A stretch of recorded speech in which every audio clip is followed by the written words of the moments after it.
Joe, I'm genuinely worried this week that by the time this episode goes up, there's going to be news about the centenary. Like we're getting to that point now where I feel like, we're recording this on a Tuesday, it goes up on a Saturday.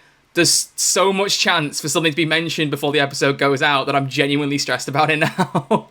Something's probably going to happen. Well, I don't know. Knowing Chibnall, it might be like 2 weeks before, the day before. Well, as some of the listeners said in that poll, they thought it was going to be November when we got the title. So maybe we'll find out the title after the episode's aired. Who knows, Perhaps. Maybe they'll do a bit of a weird one with the marketing strategy. Yes, always. A bit like ours. We should have some bizarre marketing strategies as well. We need to brainstorm some things and do some wild marketing. A non-audio form of podcast. Thoughts? Roll the intro before it gets any weirder. I don't know what that means. Just gonna roll the intro. Let's do it.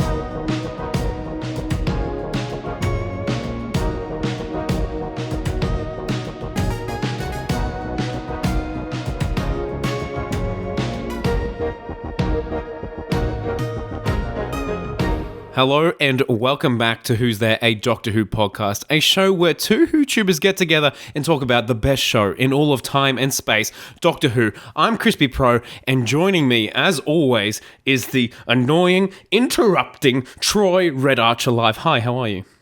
Annoying and interrupting. What evidence do you have of this fact? Well, the footage that you deleted from about 10 seconds ago when I tried to do the intro, you kept interrupting me. It doesn't exist. It doesn't exist.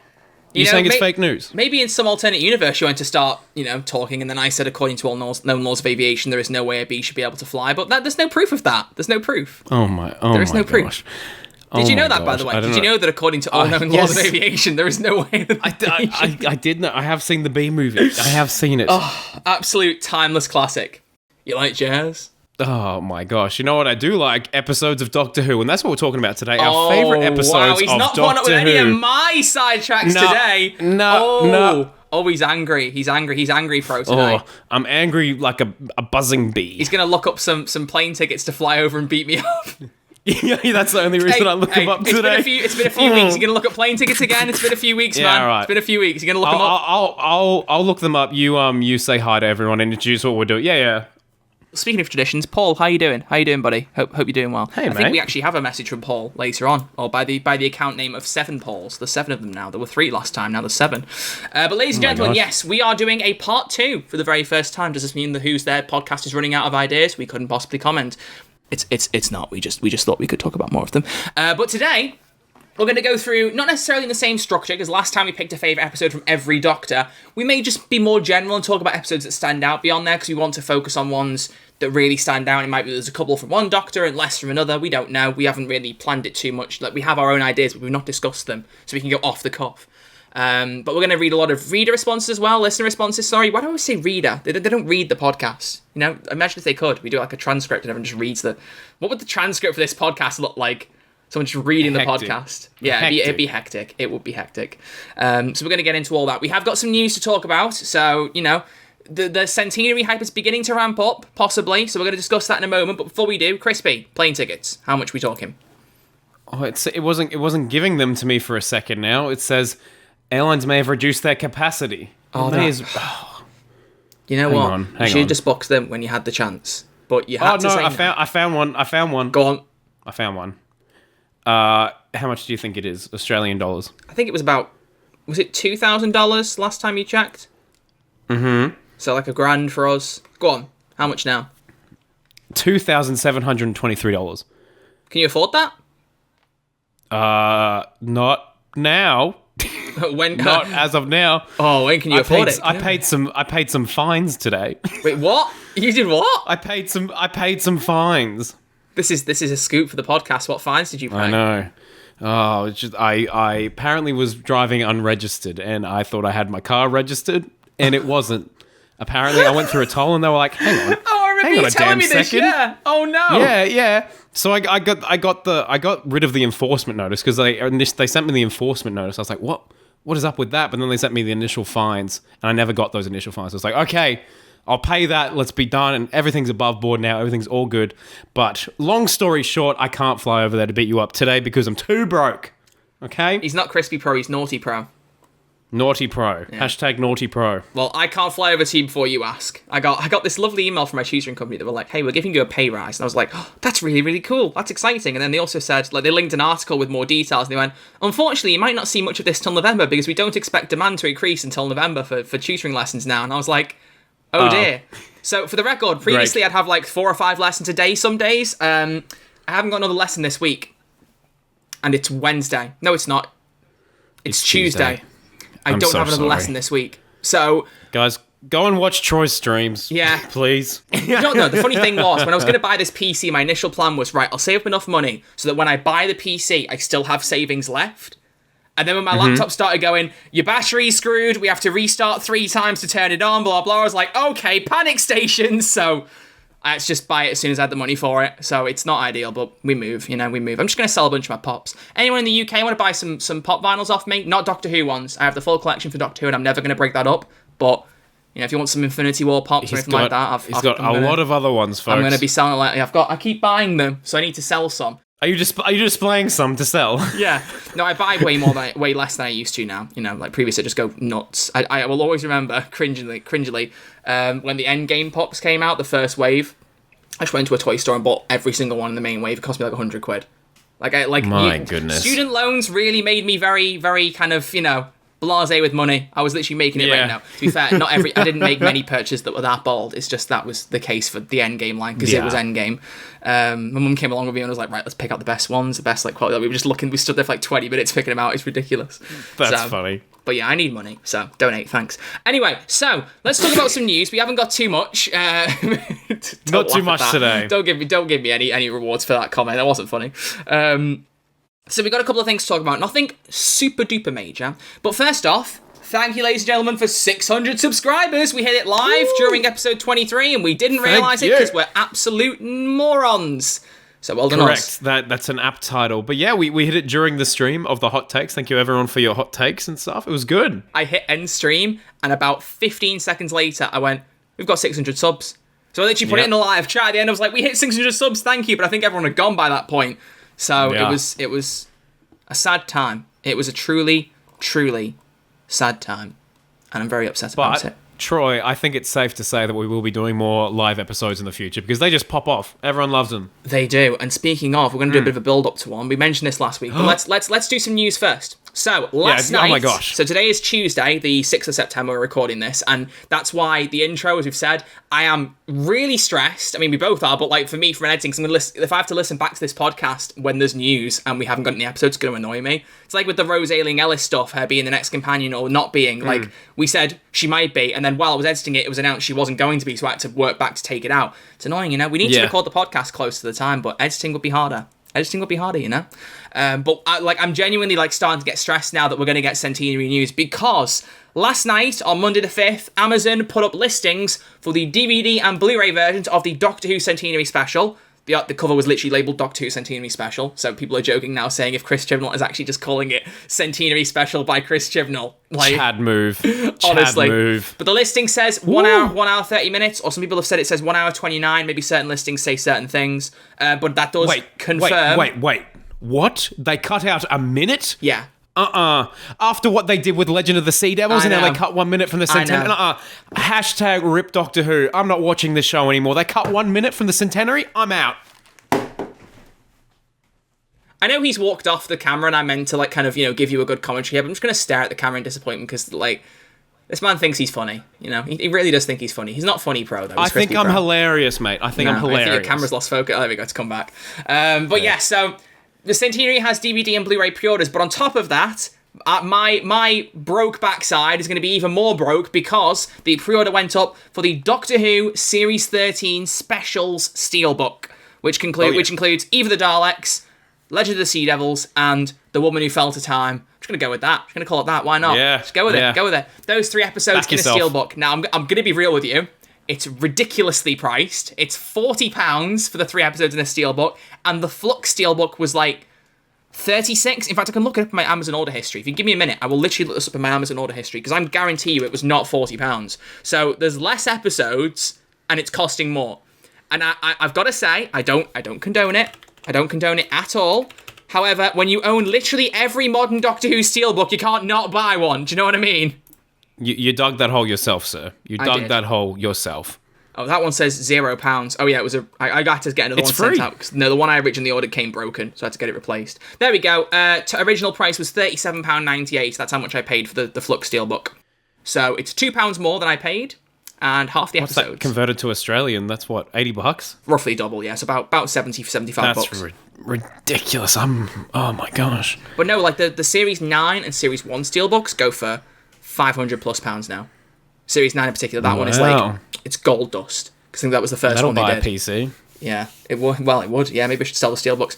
Never. No, don't make no. Don't even say that, Troy. Angrily, no, never. I could never part with them. No. But it's like my little proud space. It's all of the steelbooks, and on top of it is the signed Jodie Whittaker pop that says "To Troy." It's a little shrine, mate. The personalised Jodie pop that she wasn't meant to personalise, and I will always be happy about that. And it being on the San Diego Comic Con pop that only 1,300 people have in the world. I genuinely wonder if anyone else in the world has that pop signed.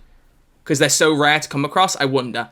I really do. I asked, and they said they hadn't. I asked around. And I've got the contact. I've got the email list of all those people. Oh, right. And I emailed and they said, no, we haven't. Yeah. I'm a funky Funko boy. But we should mention, though, Jodie Whittaker was at another Comic-Con this weekend. And she was. I wish, honestly, as just said to you, it would have been really funny if I'd gone, and then the next episode would have been titled, Troy met Jodie Whittaker, in brackets, again. Like, that would have been, like, the biggest flex. Like, if you can imagine else... my face in that thumbnail. Yeah, you're just like, really? You're just gone. Like, it's just an empty room. Yeah. You just left. Or, like, it's just you in the corner of the image just waving, like, bye-bye. Or, like, middle finger or something. I'm done. Oh, honestly. But she was at Birmingham Collectormania Con, which is run by Showmasters as well. We've talked in the past about the not very good organisation of Jodie's con, and there was also some controversy with regards to Eddie Munson, his character, his actor Joseph Quinn from Stranger Things. Him being treated not very well at the London Film and Comic Con in July. Well, from what I've been told, the Birmingham Comic Con was much better organised, had much nicer staff across the board. That's not to say everyone at London wasn't nice, because there were lovely people there, but across the board, better staff. But apparently, still wasn't letting her personalise things. They let her do a couple, and then went, right, no, you can't. But people were getting to talk to her for like a minute at the desk, taking selfies, so it's definitely more chill than it was the one I went to. But that's because the one I went to was her first ever Comic-Con, and everyone went nuts for it. Mental, hey. So I'm hoping the next one she does will be even quieter, and then you really will get to spend some time with her. So that's what I'm looking forward to, and I'll hopefully catch her then. Weren't Sasha and Joe Martin there as well? You could get a photo with Jodie and Sasha, and there was a lovely photo of those two together by the photo booth that was so sweet. I'll pop it up on the screen if I can find it again. It's lovely. It's lovely. So yeah, it was very cool to see everyone reacting to that again, and my friend T as well, seeing them there, and just the reaction of them walking away from the desk after meeting Jodie, just screaming. It's just like, I loved seeing all the Comic-Con stuff. It's just sad I wasn't there this time, but hey, it's so wholesome, so wholesome. I've got one I'll be going to later in the year. I've got one I'll be going to later in the year, so it'll be epic. Same. It will be. Oh yeah, we've both got Comic-Con. It's gonna be exciting. Crispy met and Trey met. It's gonna be gasps. Redacted. So, meeting Doctor Who Redacted cast. I never actually listened to Doctor Who Redacted. I need to do that. I listened to the first few episodes. It was good. I didn't finish it though, but apparently it's very good. My plan was to watch it once it all came out, or listen to it when it all came out, and it just completely escaped me. Huh? Well, you haven't finished Miss Marvel, Buckaroo. You can't talk. Yeah, all right. The finale was great. Watch it. You're a disgrace. I know. I've seen all the important bits because Twitter does that for me unintentionally. We could have done a bonus episode. I actually really want to do another special episode. Like, can we please do one? Thank you. I'll have to check the schedule. Oh, sorry. Okay, I'm disappointing. I know. Oh yeah, no, I can do it. Anyway, so should we move on to favourite episodes once we talked about the very final bit, which is with reference to the centenary. We mentioned last week what we're going to do with the release of the centenary special.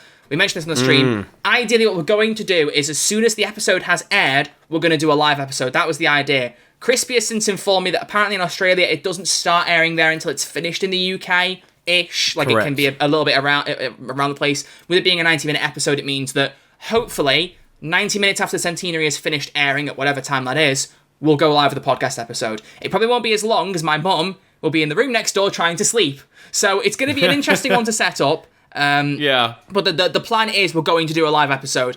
So we're going to talk about the centenary almost as soon as it's gone up, because it's going to be very, very, very exciting. And we want to kind of jump on it as much as possible. The question for the audio listeners, though, is, would you guys prefer that to be that week's episode? So we do the live episode on Sunday, it doesn't go out on audio until Saturday. Or would you rather me try and spin it to be like out on audio platforms as soon as possible, which is what I'd rather do, and you and me record another episode for that week? I think that's probably the better move, we'll probably, personally. Yeah, we'll probably have lots to talk about. But yeah, we'll put it to the people, see what they want.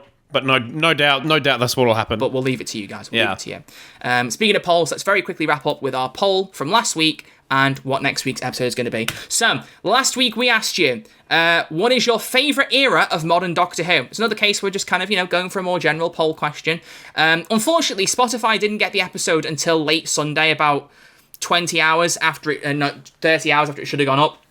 There was some kind of bug on Anchor, our hosting site. I uploaded the video version. It just didn't process right. It was weird. Yeah, it got the audio files and sent those off okay to every other platform, but it just couldn't encode the video file for some reason. I think there must have been some kind of glitch in the upload on my end. I don't know. But we fixed it. But you guys have come all out anyway, because it's already had over 100 streams in just over a day. So you guys are... Yeah, so thank you. And that day where it came back out on Spotify yesterday, is like our tied for our third best day on the audio performance ever. So... even if the episodes are late, you guys turn out, and it's great. We really appreciate it. You guys always turn up, and we appreciate that. So, we've got a few less votes on the audio poll, and also, because of the way everything worked, and, the live stream, etc., I forgot to put the poll up on YouTube until a few hours ago, so I apologise, but we have still pulled in nearly 50 votes. So, you guys do love to jump on this. You really do. Always jump. It's very good. It's very good regardless. So, you're allowing us to be late, which is good. Crispy. Yeah. In the poll, we have options for the 9th Doctor's era, right the way through to the 13th Doctor's era. So, favourite era of modern Doctor Who. And I've stressed as best as I can that it's not just based on the Doctor, it's based on the episodes, the characters, the story beats, all that kind of thing. What do you think? Because I know you'd say 11th Doctor's era is your favourite, right? Obviously. No? Yeah, obviously. Yes. What do you think the top results in the poll are going to be before I do the results? Brief summation. Who do you think's going to be on top? Let's say first, second, third. Who do you think's going to be first, second, third? 10's probably up the top. He says with disdain. I guess 10's at the top. 10. So we got 10, 12, 9. Yeah, 10, 12, 9 is probably my... 10, 12, 9. Okay. All right. So, on Spotify, the 9th Doctor's and 13th Doctor's eras haven't had a single vote. So that's... Oh, wow. Yeah, out of 22 people, none of them said 9th or 13th, which shocks me. I thought at least a couple for either of them. So going in backwards order, the 12th Doctor's era is in third place with 18% of the votes. The 11th Doctor's era is in second place with 36% of the votes. And the 10th Doctor's era comes out on top with 45%. So it's 10, 11, 12, top to bottom on there. Oh, there you go. Okay. But YouTube... 11 did better than I thought. YouTube did... Actually, almost the exact same trend, but with votes for 13 and 9. So, in first place on YouTube, the 10th Doctor's era with 43%. Second place, the 11th Doctor's era with 24%. Tied in third place with 13% is the 9th and 12th Doctor's eras. And coming out last, unfortunately, with 7% of the votes is the 13th Doctor's era. So, well, there we go. I'm just glad that 13 got some votes. I was really worried after the audio poll that we'd see the same trend on YouTube. I was like, no, this is meant to be a welcoming place for the Jodie stands. Let's have them in here, please. Come on.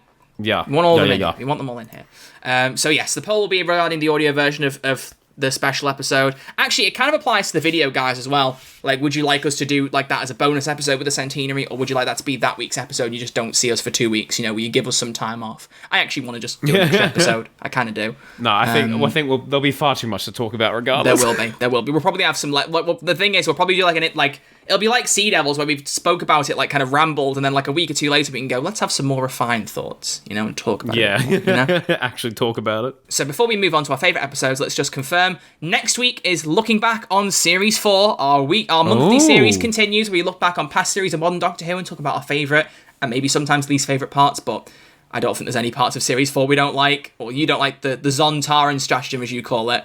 The Zondarans. Yeah, the Zondarans.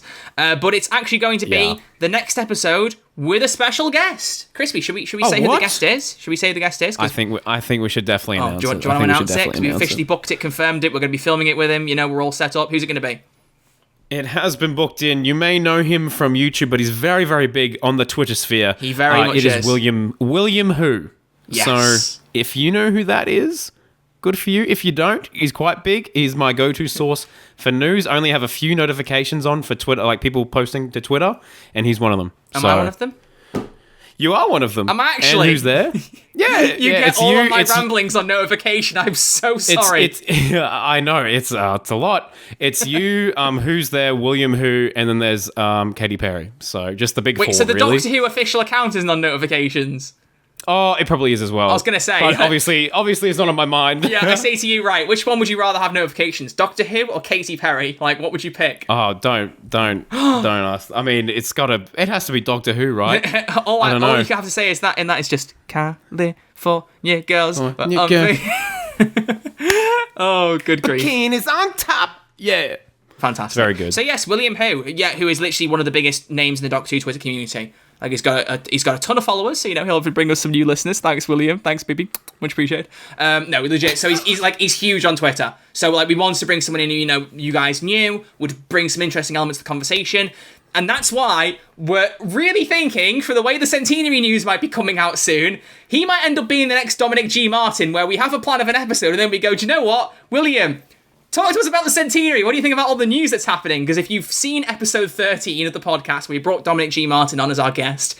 That was unceremoniously timed with all of the David Tennant, Catherine Tate stuff. Oh, so that episode just took on a whole new form. I'm genuinely thinking the same thing's going to happen again. It'll be like the Who's There guest curse. Yeah, it's gonna be the Who's Their Guest curse. Whenever we go through a dry spell like this, news-wise, we just need to get it on a guest, and then we'll be fine. Then all the news will come our way. Well, we have got another guest in the background. That's most likely going to happen. Yeah, we've got another one cooking, who? Which we mentioned ironically. We listened back to the first episode, our favourite episodes, and it was the intro, me saying, I booked the guest for that specific time. Oh. That guest is still happening. It's just the time that we've planned it for is not yet here, but it will be here eventually. They just followed me on Twitter yesterday, and I was like, oh, something might be happening. Oh. Yeah. Well, he did say it should be this month. We might have a couple of guests back to back. We might have to rejig our episode plans, We might have to rejig our episode plans. Yeah. We'll have a look at it. But we've got a very specific plan, and we know you guys will love it when we get there, so be ready. Yeah. Be ready. So, our favourite episodes. Crispy, last time on this show, when we talked about our favourite episodes, I'm going to do a recap, Dun, dun, dun, dun, dun, dun, dun, dun. Here's our recap. Hey! We picked out our favourite episodes from each era of modern Doctor Who. So for the 9th Doctor, I picked out Father's Day. Crispy picked out The Empty Child / The Doctor Dances. For the 10th Doctor's era, I picked Stolen Earth / Journey's End, and Crispy Pro picked The Unicorn and the Wasp. For 11th Doctor's era, I struggled, but settled on The Girl Who Waited, whilst Crispy went for The Impossible Astronaut and Day of the Moon. For Capaldi's era, you went Heaven Sent, I went World Enough in Time, and finally, for Jodie's era, you stole my idea, I feel like, because I've in my head I would have picked this. You said The Woman Who Fell to Earth, and I settled on Fugitive of the Jadoon, and that one I struggled with as well. So, those are our picks. If you want to hear more detail, go back to episode 14. Listen to every episode of the podcast. You know what? If you haven't listened to an episode, go on, just do it. Shout out to, what's her name? Sarah Glover. Who I've seen has been commenting on older episodes, being like, I'm listening back to all these. Shout out, Sarah. We appreciate you. Yeah, well done, She's Sarah. actually Thank got you. a great YouTube comment for later of favourite episodes, so we're going to read that out later. Because she's given us a favourite episode from every series. So that's going to be fun. Sarah. So, yeah. So we're going to talk about some extra favourite episodes of ours and then hand the mic over to you guys. Like with hot takes, you guys are just giving us content at this point. We just sit back and read what you say and it gets us views. It's called the Crispy Pro formula, mate. Yeah, it's called the Crispy Pro. Yeah, I haven't made an original video in about 10 years, mate. I should have known that when I brought you on as a host, your YouTube techniques would seep into the podcast. Oh, I don't know what to do for Doctor Who. I know, I'll write a tweet and then read what everyone says. Boom, 10,000 views. Boom. Yeah, it's a winning formula. It's great. No. You got to add commentary sometimes. But yeah, sometimes. I'm actually going to steal your idea from my main channel because it's not an original thing. Oh, I know, but I literally thought of you. I was like, I want to do a video talking about Payday 3's release, and there was a question I posed in one of what is now one of my biggest videos on the channel, and I was like, there's probably enough comments here I can make this into its own video and do it like a commentary style and give it a go. So I'm actually going to do that. I think I might record that later. It'd be fun. Do it. It's gonna be an interesting time. But I might try and experiment, put my camera somewhere down here instead and see what happens. Get another ring light, because they're not too expensive. The one I got was quite cheap. If I could set up another ring light with another camera, I might be able to try a sideways angle like you have, because you've got that and it looks cool. I do. I never use it for this podcast though. Maybe season 2. I got a new camera. Did I show you this new camera? No. Give me. Look at this bad boy. I want it. See this thing? Give it to me. You want it? Yeah. Okay. I'm handing it to you. Video listeners. Video listeners. Okay. All right. Should we just talk about favourite episodes? All right, here we go. Just talk about favourite episodes. Yeah, let's get on with it. Let's get on with it. Come on. Crispy, aside from the ones you've mentioned, which ones should you have mentioned last time, but you didn't, you know? Because this is the thing, we recorded that episode, there were so many in my head, I was like, we didn't mention this. How did we not mention this? Yeah, I feel like afterwards we were like, oh, we should have said this. We should have said that, like, part during 2. our call. Hence why we're like, part 2 is necessary. Yeah. So, I've had a lot of thought put into this. I've had sleepless nights. I've put so much time and effort into coming up with these suggestions. So right now, I'm going to start off with Fear Her. Fear Her, one of my favorite episodes of all time. I love it so much. I think Chloe Webber is the best character that Doctor Who has ever... Oh, Troy has disappeared from the podcast today. Was it something I said? Was it the way I said it? But yeah, I think Fear Her is an underrated masterpiece. I think the Scribble Monster is some of the best CGI Doctor Who has ever had. Overall, 11 out of 10 episode, highlight of Russell T Davis's career. And yeah, hopefully it comes back for the 60th anniversary. Hashtag Scribble Monster for the 60th. Thank you. Troy? Okay, there you go. Your episode?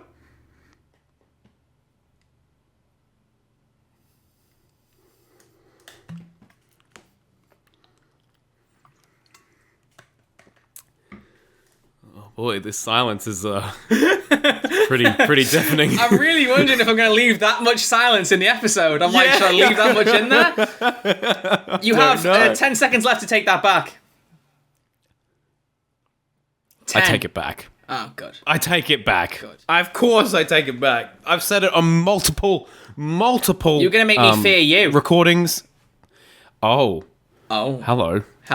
Pun boy. Puntastic. That is puntastic. Well, I don't know where to even begin. Do I just throw episodes at you and you go yay or nay? No, I'll be like other ones that you think are your favourites. Like, I've got one. I could start us off instead if you want. I could lead us off on a better footing. Yeah, all right. My one's more like towards... Like, my one's almost a finale, so... I feel like we can't start with a finale episode. You go. Mine's not far off of a finale either. Watch it be the same episode. One episode that we did not talk about and we dramatically needed to was Midnight. Oh! Because that was one in my head where, like, we finished the episode and I was like, how did I not even mention Midnight? Like, how did we not talk about that? Midnight is one of the greatest examples of why Doctor Who can work on a limited budget. Because, like, 95% of that episode is within one vehicle. Okay? And about 95% of that is within one room. You know, like, it's phenomenally put together. It's a really haunting episode with some great actors. Leslie Sharp is just phenomenal. She's Sky Silvestri, the one who becomes the monster that we never meet. I love that we never see the monster. Like, and we've never seen them again. I really hope it's isolated to Midnight. We never see that creature again. Like, I don't think we will. It's like the Weeping Angel argument. You get people saying the Weeping Angel should never have come back. I disagree with that. I think we both disagree with that, actually. We both said that was But the Midnight Monster is a case where that argument applies. Don't bring that creature back. Well, it's just because we never saw it, and you'd be like, oh well, I don't want to see it. Yeah, I don't want to see it. I've got an image in my mind. I don't want to know its name. I don't want to know what it eats for breakfast. I don't want to know anything. Okay, I don't want to know which Crispy Pro YouTube videos he's seen because let's face it, who watches them? I'm so sorry. So sorry. Excuse. I'm so sorry. Me. I'm so sorry. No, it's okay. Views are down. Oh, are they? No, they're not. They're actually doing all right. Oh, there you go. He's popping off, my friend. He's popping off. I'm popping off! How far are you from 25k subs? You got to be close now, right?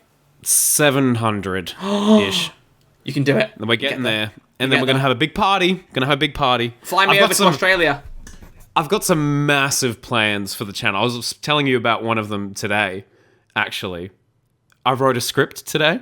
Oh yeah. It's that one I'm gonna really push. I'm gonna really push that one. Yeah.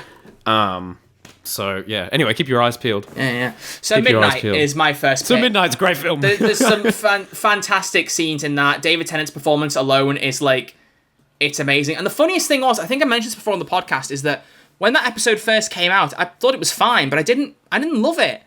It was like one of the weaker episodes in Series 4 to me, and every time I've seen it since, I've been like, this is absolutely phenomenal. You know, it's... I wonder...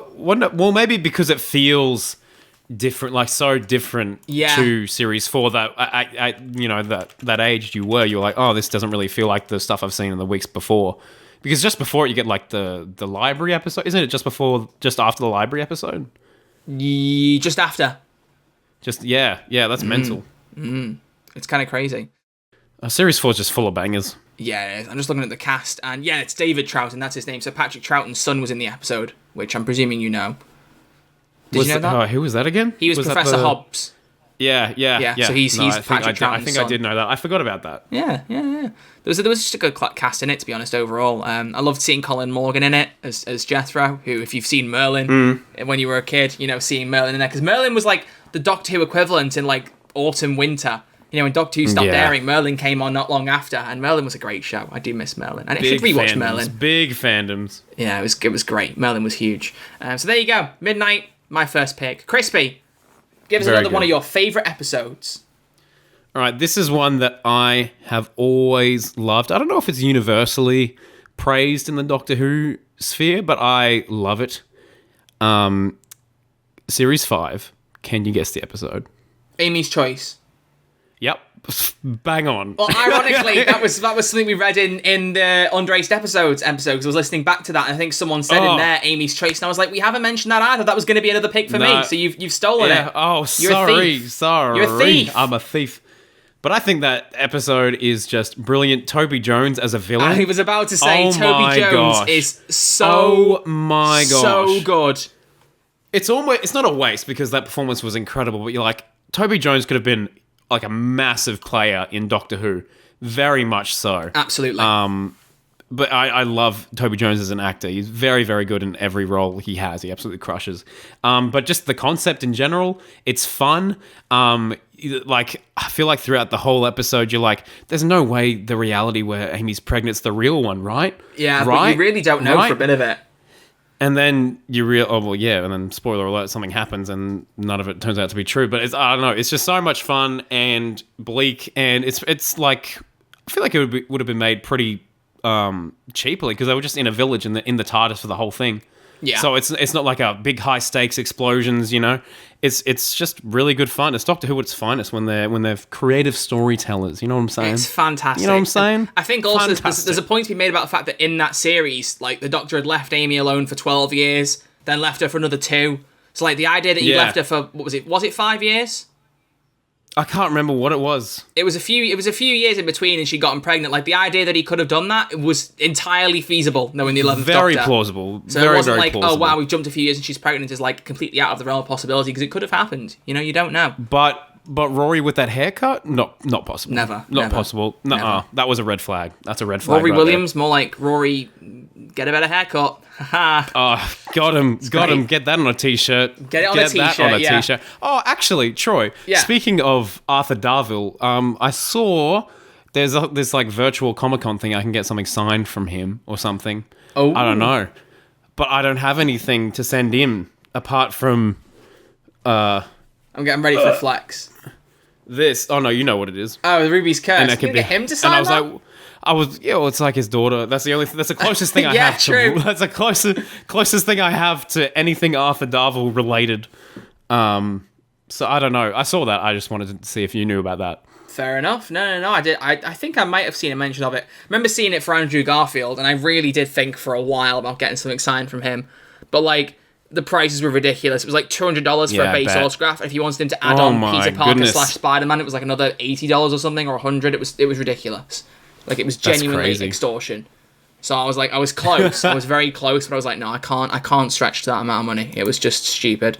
So I'll stick to getting my Doctor Who cast members to sign my little merch and things. I'll stick to the Docky Who, as they say. Docky Who.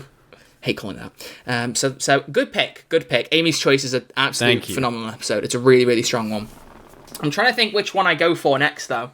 And I think I've settled. And it's good because we're kind of bouncing between Doctors without even, planning it, Because mine is a Capaldi. All right. Mine's Capaldi. Yeah, all right. Can you guess? Let's just see if you can guess. There's a lot of Capaldi episodes. Let's just see if you can Capaldi? Take a punt at it. Out of all Capaldi episodes, which episode do you think I'm going to pick out? If you get this. Deep Breath? No. I like Deep Breath, but it's not one of my favourite openers. Do you remember what my favourite opener is? Favourite, like, Doctor opener? Yeah, I know what it is. Go on. The Woman Who Fell to Earth. Fantastic. Very true. Yeah, Okay. yeah. Gosh, you see, I listen. Yeah, I'll narrow it down to a series. Narrow it down. Narrow it down. Take one more guess first. Okay, Extremis? Nope, series 8. So, okay. Oh. Mummy on the Orient Express? Bingo! Mummy on the Orient Express. Either that or Flatline. They're 2 episodes that we haven't mentioned, and they are 2 of Capaldi's strongest episodes back-to-back in Series 8. They are really good. We can talk about both of them, honestly. But Mummy on the Orient Express, the whole concept of a monster that only you can see as they're about to kill you, and it's like the 66-second countdown, it's a genius concept. I love the idea behind it. Capaldi's in his absolute prime, especially when he sees the monster. He's like, "Are you my mummy?" And he's like, you just watch him act for a minute. Just watching Capaldi deduce everything. Like, everyone else dying is like almost pointless. Like, no one else needed to die. As soon as he faced that monster, he worked it all out himself. He was like, right, okay, so you're a mummy. That's not a scroll. It's a flag. You're a soldier. It's a war. We surrender. Done. Like, the logic leaps were extraordinary, and I loved it for that. It's awesome. And it's really absolute props to the editors for getting everything in that, like having the countdown there. The countdown was such a good touch. I'm so glad they did that. I don't know from a logistical standpoint how they got the footage on the day and were like, yeah, this will work in the edit. That's a horrifying prospect from a filmmaker's perspective. But my God, did they crush it, and nothing felt like lost or out of place. It's so good. I don't know how they did it. It's just brilliant. It's great story. I think that was Jamie Matheson, if I remember correctly. I can't remember the writer. Who wrote it? I think. Let me have a look. I have the information. I'm pretty sure. I think he might have written Flatline as well, but he didn't make it a 2-parter, even though those episodes come right after each other. Jamie Matheson wrote both Mummy on the Orient Express and Flatline. Did he write any other episodes in Doctor Who? I think he wrote The Girl Who Died or something. He wrote Oxygen. Oxygen. He did co-write The Girl Who Died with Stephen Moffat, but he wrote Oxygen. Jamie Matheson is just like the king, clearly. Jamie Matheson for showrunner. Yeah. Did he write any in Matt's era? I think he might have come on with I don't think so. Moffat. I'm just checking. No, I don't see his name. Wow, so much of Series 5 was written by Stephen Moffat. I think I forgot that. There's a lot of Stephen Moffats in there.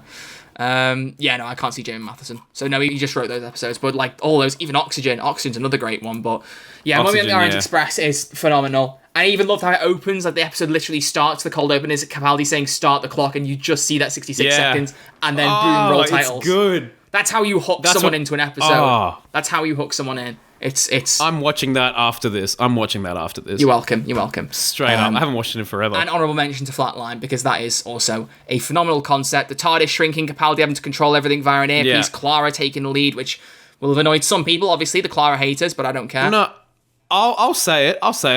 Freaking top 3 Clara episode. That was kind of the start of the whole, whoa, you're getting far too much like the Doctor. Yes. Like, you can see that character arc. Like, it's not like something they just whipped out in Face the Raven. You're like, oh, well, that's a bit too much. No, they were planting the seeds along the way. There's arguments to be made, that Series 9 didn't show enough of Clara trying to be the Doctor, and you could be right, but there are definitely moments I can pick out off the top of my head that fit that. Yeah. In particular, the argument about, was it Under the Lake? It was the first part of that. Under the Lake, debate about, you should get a relationship just instead. chill out. You people eat bananas about relationships. And then also the girl who died, because she kind of takes face against the mire with Maisie Williams. Just kind of she does that all by herself. Yeah, so there were moments. So, but no, just the moment of her with Riggsy being caught out on the Doctor, but you can call me Clara, and she poses the Sonic and pops the Sonic up and everything. It's just it's so well done. Don't you dare. Yeah, don't you dare. It's very so funny, Miss Oswald, It's great. It's great. And the it's Bristol very, line. very good. Bristol, we're 120 miles from where we should be. Doctor, this is annoying. No, this is interesting. This is annoying. And he's pointing at Clara. It's so good. It's brilliant. He's so good. Gosh, Doctor Who's such a good show. Throw me another one, Crispy. Throw me another one. Another one of yours. All right, I've got another one here. And the argument has been made that this episode is not as good on the rewatch because it has a major reveal, and it has a cliffhanger.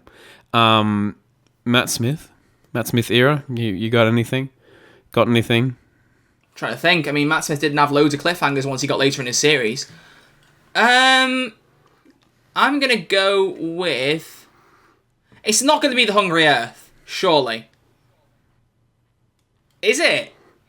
No, it's not. I was going to say, because that cliffhanger, I'm not going to lie, Chris Chibnall, I have a lot of respect for you, my guy, but that cliffhanger, they're just suddenly like, oh, look, there's a giant city underground, 40,000 of them, roll titles. There's no stakes there. Roll it's just, titles. Look, we found it. It's like in Minecraft. Like, we found a cave in Minecraft. Roll titles. It's just, it's a strange one. So it's got to be Time of Angels then, right? You would be incorrect. Oh yeah, 'cause it's not really a reveal in that, is there? I don't know then. Go. A good man goes to war. I was going to say that, but I was like, what? Yeah. No, fair. Because I think I mentioned that. That was one of my honourable mentions when I mentioned Matt Smith's episodes, because I said The Girl Who Waited. Oh, very good. A Good Man Goes to War, and also The Almost People, but that was mainly, like I said, for the last section where he's like, you have to trust me, you need to do this, and you need to stand away. Yeah. Like, I love doing that quote. That's brilliant. That's underrated. But I think that A Good Man Goes to War is a brilliant episode. Imagine what that would have looked like with Captain Jack involved, because that's something people have talked about in the past. There were early drafts had Captain Jack in that.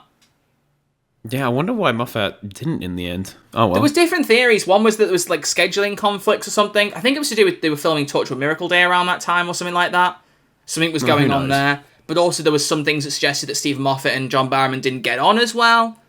I know more recently there's been more evidence to back that being more founded, but we're not going to talk about that. Yeah, we're not going to touch on that. We'll just swiftly move on from that one, as we often have when this has been talked about, because it's just not worth going there. It's not worth going there. It's not worth going on there. Not fun. I don't want to ruin my good memory of meeting John Barrowman. Like, as much as as he's given us reason to not like him, I have a nice memory with him, and I want to hold on to that. I want to cherish that. And you're entitled to that. I want to cherish that. Absolutely. Okay, I don't want to ruin it too much. But no, A Good Man Goes to War is a very, very good shout. I agree. That's a good one. I think it's one of Moffat's best, but yeah, the argument has been made that, you can't rewatch it now. Like, it's just kind of like a shock episode, and now I disagree. Just, like, the rewatchability is, like, not there. No. I like you very much, I disagree with that. It gets me every time. The twists and turns. The one thing that will always make my jaw drop, and the reason that I like watching Series 6 with people, is the twist in that. Not only about the whole, spoiler alert, River being Amy and Rory's daughter. That's huge. But when Amy's baby is not Amy's baby and turns to pancake mix, jaws to the ground. Pancake mix! Jaws to the ground. Fooling you every once time was a joy, but fooling you twice, it's a privilege. It's a privilege. Fooling you twice the same way. Colonel Runaway speech as well. Brilliant. I want the kids there's so many highlights. Talk to them and say they found the house of Colonel Runaway. Like, that is just, it's and Vastra's all like, bro, cinema. Chill out. Cinema. Like Spider-Man No Way Home, the more fun stuff. Are you going to go watch that at the cinema, by the way? Because we could talk about that for a special episode. Maybe. I don't know. Is it still on? I haven't even really thought about it. Let me check. You get your next episode. I'm going to check movie times. Well, we need to move on to audience responses in the next minute or two. So I'm going to pick one more episode out, and then we should maybe move on from there if you're happy with that. We've got a lot to read out. Yeah, that sounds good. We've got a lot to read out. Oh yeah. So my final pick is difficult because I did want to. I know we said we weren't going to subconsciously pick episodes from different Doctors, but I did want to because I know there are other episodes in particular in 13's era that I really wanted to give some love to. But in my head, trying to pick one to settle on, I found really challenging because there are some absolute corkers in that era. I absolutely love some of the episodes in 13's era. They're so good. And the one that keeps coming back to my head is Ascension of the Cybermen. And the reason for that is I just remember the amount of intrigue in that episode as it was coming out, because I feel like, interest in Doctor Who, it hadn't shot back up to Matt Smith, David Tennant levels, but there was more because of the future of the Judoon stuff, the Master coming back, this big tease that something was going to happen. We'd had the build-up of the Cyberman for the previous episode, seeing that build-up happening, but also the whole Stephen Moffat-esque Brendan stuff. That was very Stephen Moffat. And I absolutely loved it. It was this really weird mystery. How does this Irish boy tie into it? And it was really good to have that theorising, but just the ending with Sacha Dhawan's Master as well. When we eventually do our favourite cliffhangers part 2, because that's another one we need to do a part 2 to, that's Definitely. one I will pick out. Because I just loved anything where Sacha Dhawan shows up, I'm like, yes! It's top tier Doctor Who! I'm happy. But I remember just being so excited for that I literally just was watching the cliffhanger again before the episode came out. I was so excited, so... I just really like that. And just the whole, like, even the Cybermen, like, breaking into the cyber ship and, like, running after Graham and Yaz and all that, like that.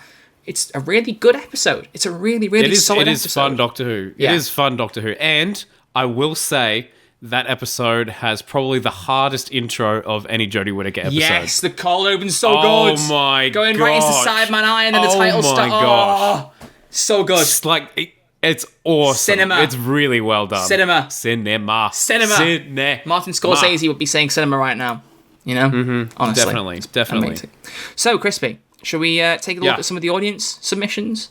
I think that would be an excellent idea, Troy. Let's do it. So, we have currently got 10 responses on Anchor, so right now I'm going to pin all 10 of them, so whether or not they get read out, you'll see them in the pin section of Anchor. So thank you all for commenting them. Very nice. We've got a couple on YouTube. Like I said, there's one in particular I want to read, which is Sarah Glover's, so we'll read that out. We've got a couple of others I might have time for, so we're just going to go based on timer and see how many we get through. So, we've got some regular listeners commenting, we've got some ones that haven't commented as much, so I might mix it a bit this time. So if the regulars don't get their comments read out this time, then... You know, I'm sorry. You built too much trust in us, clearly. You built too much trust.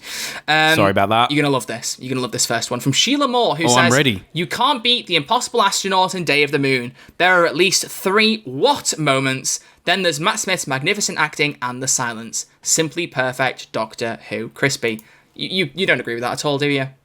Not at all, mate. Yeah, no, not at not all. One of your favourite episodes of the whole blooming show. It is my favourite episode ever. Absolutely valid. Absolutely valid. Absolutely valid. Absolute bangers, mate. Bangers. Absolute bangers. Brilliant. Honestly, it's just, it's phenomenal. It's phenomenal. What is this? I can't read this. Oh no! What is this message? Euphonium 9 has said, "Family of Blood. It's Tennant's best performance, even better than Midnight. Every time I watch John Smith agonize over sacrificing his entire life to bring back the Doctor, changing the word, I poop things I did not eat." What is that message? I don't even know what that means. It's censored. The I is an exclamation mark, so I'm pretty sure I can just put that in the video version verbatim, so you'll see it on screen, but like, I poop things I did not eat. That's not a phrase I've ever read in my life, but you know what? I've never heard that. Valid. Perfectly valid. Perfectly valid. Dill Bill has said, Midnight, tight script, great direction and acting, terrifying score and concept. It's peak Doctor Who, never gets old. Agrees with us. See, Dill Bill agrees. Like, that's an episode we should have mentioned the first time round. Why didn't we even touch on it, you know? Because we knew we'd have a part 2, and we needed a reason. Sorry. We needed a reason. Sorry. My apologies. I got very confused there. I'm sorry. It does happen. Oscar Scott. This is a new one. This is a new user. I've got a new user. Look at this. A new one. A user. No. Oscar Scott has said, an unexpected one, but mine is Oxygen from Series 10. As a 9-year-old, it scared the heebie-jeebies out of me, and it felt very raw and realistic. No backup and a blind doctor. A great cliffhanger for the next episode. You were 9 years old when Series 10 came out. So that's it's something we don't really realize is because I think with you and I, because we're quite similar ages, we kind of imagine watching these episodes at the same time. But we're gonna remember, like, there's 9-year-olds watching Jodie's era right now, being like, that kablam man scared that made me poop things I didn't know. Whatever the phrase was. Poop things I did not eat. But yeah, literally. So that means Oscar now is like what, 14-ish? 14 years old, you know? It's crazy to think we're not the youngest people watching Doctor Who anymore, man. It's weird thought. We're getting old. And actually, that was funny. I was at the train station in Liverpool a couple of days ago, and I was wearing a Jodie Whittaker t-shirt, and I saw 2 girls. I don't know how old they were, because believe it or not, I didn't go up to ask them, because that would have been weird. But like, one might have been about 5 or 6 years old, one might have been 9 or 10. Both of them had TARDIS hoodies on. And it was so cool to see, like, I'm guessing they must be, like, big Jodie fans. I was, like, thinking they must have that Jodie top on. And I kind of stood to face and see if they noticed it. And I think they looked at one point and grinned. And I was like, oh, it's so sweet. Because it's just, like, it's nice to see Doctor Who fans out in the wild. You know what I mean? I feel like we don't see as many of them as we used to. You know? It's wholesome. It's wholesome. It's really wholesome. It's lovely. What else have we got? 7 polls. So there's not just one poll now, there's 7 of them. World Enough in Time, The Doctor Falls is by far the best story of New Who. Runners-up are The End of Time, The Pandorica Opens, and The Big Bang. Paul. That was in the message, just said Paul 7 times. Oh, nice. So, very good. and I'm guessing you couldn't count properly because you did the number 6 on your hands. So, oh, you're joking. Congratulations, buddy. You need to go back to school. Well done. Back to school for me. Well done. Back to school. Absolutely amazing. Well done, buddy. Well done. I'm proud of you. But yes, well said. You might be able to get through all these actually. Let's keep going.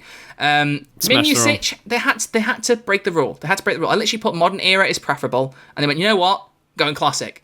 Because Minusich has said, The City of Death is my favourite classic era story. It's the peak of the 4th Doctor. It's easily the funniest Doctor Who has ever been for me, and its timey-wimey Stormy is just weird enough. Now you see, unlike last week, we can't say to the live chat, is this a good take, you know? Because we had one for Classic Who last week, and we were like, we didn't have a clue, so we took it to the live chat. Is this a good take? And everyone went, no, it's not. And we were like, okay, cool. So, like, we can't do that this time. We can't do that. Do you want to... Well, can I tell you something? I can tell you something. You can tell me something. This episode is in 4 parts. And okay. episode one had 12 million... 12 million UK viewers. Wow. Part 2 had 14 million UK viewers. Wow. Part 3 had 15 million UK viewers. And Part 4 had 16 million UK viewers. Cool, blimey. That's a lot. That's a lot of so that televisual sets. It's like David Tennant equivalent stuff there, yeah. Damn, yeah, that is some David Tennant equivalent stuff, right? Well, people might be mad that we just said that, but yes. It's not really, because Tom Baker was the big Doctor of the classic era, and David Tennant's the big Doctor of the modern era. Like, absolutely. You know, 4 and 10 are the kings of Doctor Who, like, whether you prefer them or not. Like, that is just the case, you know? Marketing-wise, anyway. Artie Zone 24.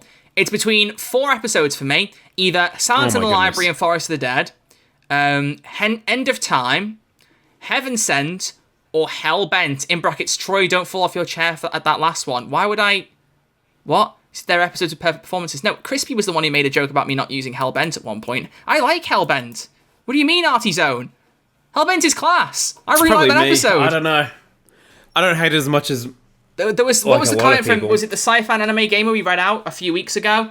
He gave this big, long explanation about how, you know, it's great that there isn't a villain. It just focuses on Clara and 12's relationship and like, you know, the dangers of it and trying to break it down and give them a good send-off, and that was the focus. No, Hellbent's phenomenal. I love it. And I said it before, I know that ruins Heaven Sent for a lot of people, that I did this all for Clara, but that's very much subjective. Some people will hate it for that, some people will love it, and I love that. I love that, you know, it doesn't ruin Heaven Sent for me because he went to all that effort, but the fact that he did it for Clara is irrelevant almost to me, because it's still just like watching him work through that castle with his determination and the willingness to die over and over again for 4.5 billion years is like, it's unparalleled. It's a lot of effort. It is. You know, would you do that for your girlfriend, Crispy? Would you die over and over again for 4.5 billion years? I'd give it a couple billion. I don't know if I'd do 4. Yeah, it's a lot of billion. I think after 1 or 2 billion years, you probably have had enough. You know, I'd be like, oh, come on, meet me halfway. You know, I do 2 billion, please, you do 2 billion. Yeah, you know? that's how it works. That's a sign of a good relationship.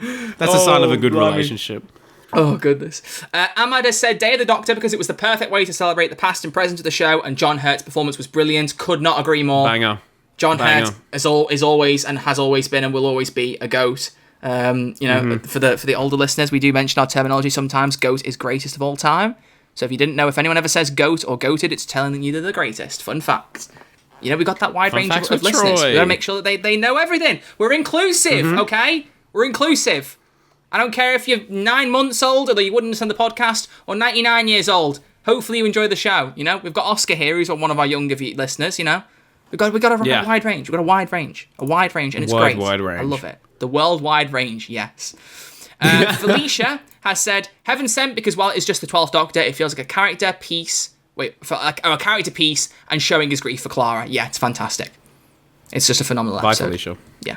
Bye. All right, so I've got to move on because you've said that. And Arthur Bockley is going to round off the audio comments, and he's gone for an audio story. So big Finish listeners out there, get ready for this. Ooh. Arthur has said, I'll do an audio story and say Girl Deconstructed. It's really cleverly written, really trippy with how the teens disappear. It's also good to see the Doctor go to somewhere in the UK outside of London. I'm going to quickly look this up and see. Listen to my keyboard is so loud now. One. It's which, sorry? Christopher Eccleston. Oh, it is. Yeah. Oh, it's from the Ninth Doctor Adventures. It's from the second series of that. So that must have only not long come out. Oh no, it's not. No, it's not. It's right. Oh no, it's the second batch of stories in the first series. So it released 11th of August 2021. Wow. Very good. I like to see that we're ranking Eccleston audio dramas up there. Good. I need to listen to them. I really, really do. I really, really do. They're good. So, I intriguing. listened to the first release, and it was very good. Yeah, I'm going to have to. Okay, Crispy, should we look at the YouTube comments very briefly? Oh, yeah, go on. We've got to get at least Let's have a Sarah's look. in. Let's pick out one more before that. The one-time lady, look, she's in the YouTube comments, not the audio ones. Got to go for one of our regulars. Her picture on this is John Bishop and Mandip Gill hugging each other on the set of Village of the Angels. Or it looks like the hugging, Nice. I don't know. She said, my favourite Doctor Who episode would probably be Resolution. Actually, I seem to think she said this at the time now I'm thinking about it, or someone did. Resolution because I just like the relationship between Ryan and his dad and how Ryan saves his dad at the end of the episode. The fam all kind of point towards the Doctor saying do something or save him, whereas Ryan steps up to save his dad, showing that he actually cares for him even after everything they have been through, e.g. not showing up at Grace's funeral. I'm not saying Ryan is my favourite companion, however, Clara is. There you go. Yeah. Yeah. No, that's well said. It's the most fantastic. Ryan ever did, and it's probably Ryan's best episode. And it's where Ryan should have left. We've said this before. He should have bailed at Resolution. Correct. And I will not. I will die on that hill. I will die on that hill. But good comment. Oh, yeah. Good comment. I agree.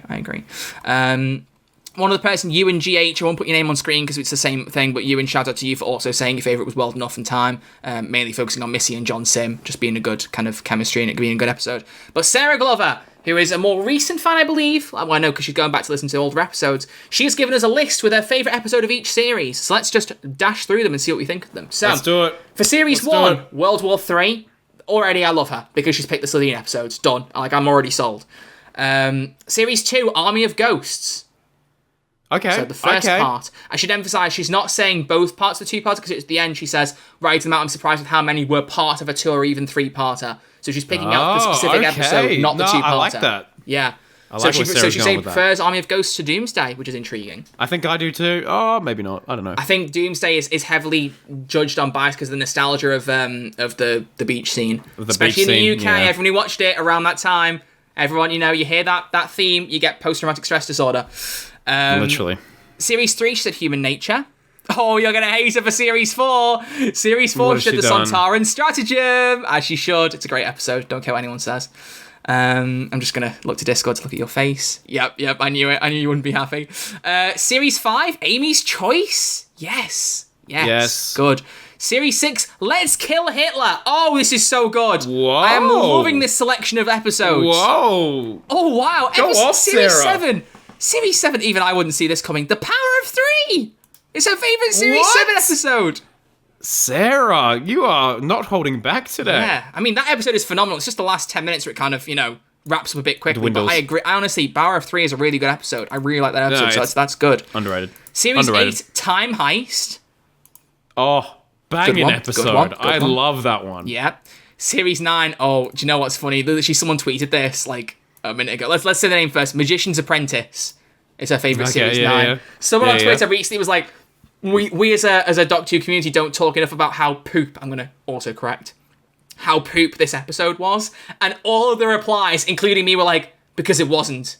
Like, everyone was like, what are you on about? There are, in fairness, there are a group of people who really don't like that Series 9 opener. Fine, whatever. But those episodes are good. I don't care. The Scarrow twist, the moments of Davros the Doctor, no. Anything with Michelle Gomez is an automatic pass for me. If you don't like Magician's Apprentice, do you just not like happiness? Do you just like being sad? I'm sorry, no, I'm taking the mick, but seriously, I can't not love that episode. I really can't. Series 10, World Enough in Time. Good pick. Series 11, The Woman Who Fell to Earth. Very, very good take. Very good take. Banging take. Series 12, Fugitive of the Judoon. Very, very good take. And very good take. I'm waiting for you to do the Arthur Fist meme, clenching your fist for this one. Series 13, aka Flux, her favourite episode is The Vanquishers. I felt it in my core. I felt it coming. That was horrible. And to remind, she did say at the end, racing them out, I was surprised how many were part of a 2 or even 3-parter. Thank you for that, Sarah. That is, can I pin that from here? Sarah, Yes, I you can. were doing so well. You were doing so well, Sarah. That is, honestly, there's such a good range of episodes there. And, Sarah, I like your taste, Sarah. I don't like your honesty. I like your honesty. Yeah. I'm not a Flux hater. Just the Vanquishers vanquish me. I've just got... Me and the Vanquishers need to sort some stuff out, okay? Yeah. Off screen. We need to rewatch. You need to rewatch Flux. You know what we should do? We should rewatch Flux, I wonder if we could work it to stream it live. So, we set up Flux and get everyone to watch it live with us and give a running comment. That could be a cool thing for YouTube. Watch-alongs. Watch-alongs. Yeah, watch-alongs. We don't show the episode, but we kind of have a live track kind of thing. It's just a commentary. Yeah. The Who Addicts used to do it all the time, and people seem to like that, so we definitely could. Definitely could do something like that. We could. That'd be a good idea. I'd be down to rewatch Flux. I wanted to the other night, but it's not on ABC Ivy or anything here. So Oh, wow. that's why I got the DVD. I can't believe you don't have a Blu-ray player. I mean, come on, man. I don't. What is a Blu-ray? DVDs. What is this, 2004? Come on, man. Come on. I wish it was. Why? How old would you have been in 2004? About 18. Well, on that bombshell of a note, let's wrap up the episode. So, Crispy, what are your closing comments? My closing comments for this week is that every episode of Doctor Who is the best to someone apart from In the Forest of the Night and Fear Her.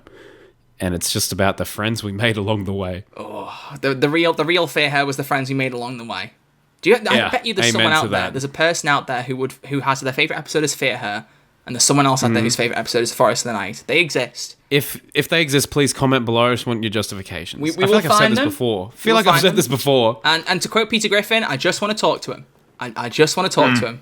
That's all. I just want to talk to them. Load shotgun. I just want to talk to them, you know? But on that note, thank you all very much for listening / watching. We greatly appreciate you all hanging out and listening to episode 24 of Who's There? A Doctor Who podcast. So next week, it's our quarter centennial episode, which will be very exciting if we have the centenary news, so who knows. But we'll be talking about looking back on Series 4 with special guest William Hu. And it might well be centenary news as well. Don't get too hyped. It's just, the Doctor Who magazine is going to be talking about the centenary special in literally less than 2 weeks' time by the time you see this episode. The Blu-ray pre-order is up now. It's ramping up. We didn't mention the episode things on Twitter that Doctor Who were doing. I knew we missed something out of the news. We mentioned this just very briefly as an extra bit for centenary. We said that in the last episode, every 3 days, Doctor Who were tweeting out images from a Jodie episode. It's now every 2 days. There were 2 days between them posting for episode 4 and 5, so the countdown's ramping up. Now we don't know when it's going to end. What does it mean? What does it mean? What does it mean? I just think the intern missed the schedule, but yes. Maybe. What does it mean? Watch it be 4 days now. People will know by the time this episode goes out. Watch it be 4 days between the next ones to go. Actually, so yeah, we done goofed. We're sorry.